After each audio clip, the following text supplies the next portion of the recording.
قسمت۔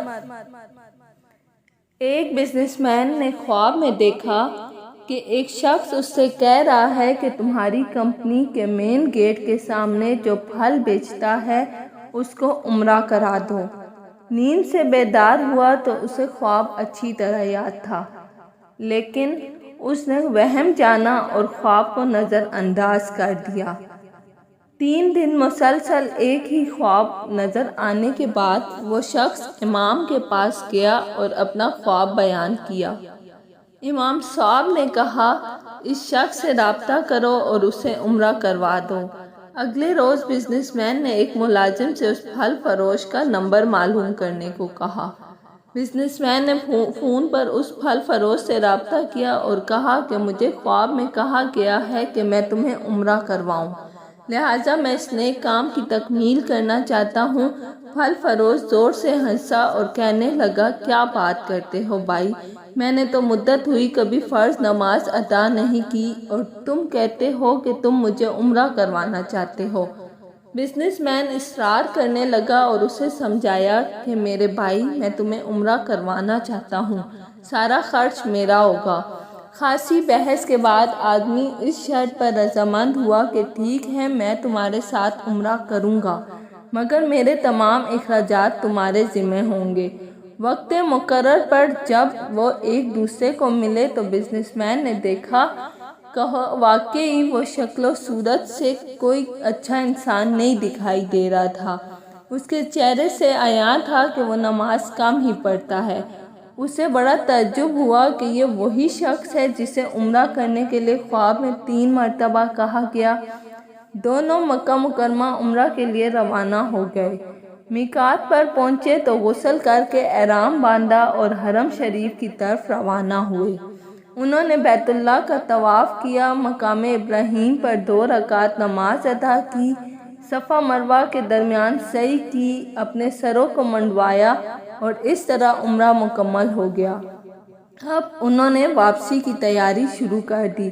حرم سے نکلنے لگے تو پھل فروش بزنس مین سے مخاطب ہوا اور کہنے لگا، دوست، حرم چھوڑنے سے پہلے میں 2 رکعت نفل ادا کرنا چاہتا ہوں، نہ جانے دوبارہ عمرہ کی توفیق عطا ہو یا نہ ہو۔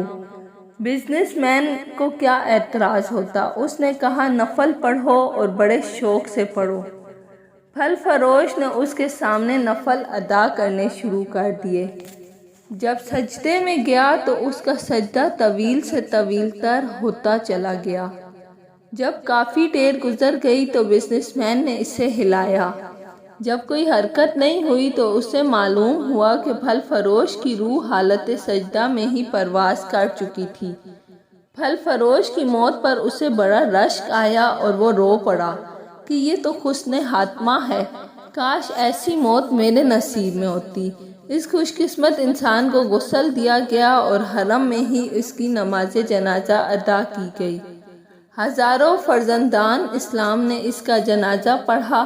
وفات کی اطلاع اس کے گھر والوں کو دی جا چکی تھی۔ بزنس مین نے اس کے گھر کا تمام خرچہ اپنے ذمہ لیا۔ پھل فروش کی بیوی سے تعزیت کرنے کے بعد بزنس مین نے کہا، میں جاننا چاہتا ہوں کہ تمہارے شوہر کی ایسی کون سی عادت یا نیکی تھی کہ اس کا انجام اس قدر عمدہ ہوا اور اسے حرم میں سجدے کی حالت میں موت آئی۔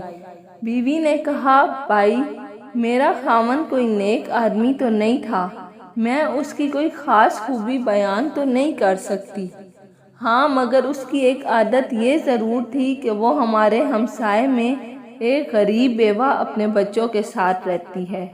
میرا شوہر روزانہ بازار جاتا تو جو چیز اپنے بچوں کے لیے کھانے پینے کی لاتا وہ اس بیوہ اور اس کے یتیم بچوں کے لیے بھی لے آتا اور اس کے دروازے پہ رکھ کے اسے آواز دیتا، اے بہن، میں نے کھانا باہر رکھ دیا ہے، اسے اٹھا لو۔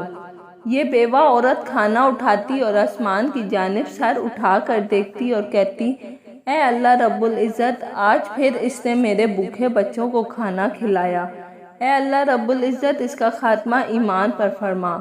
زندگی تو جیسے تیسے بہرحال گزر ہی جانی ہے، لیکن جس قدر ممکن ہو لوگوں کی مدد کیا کریں۔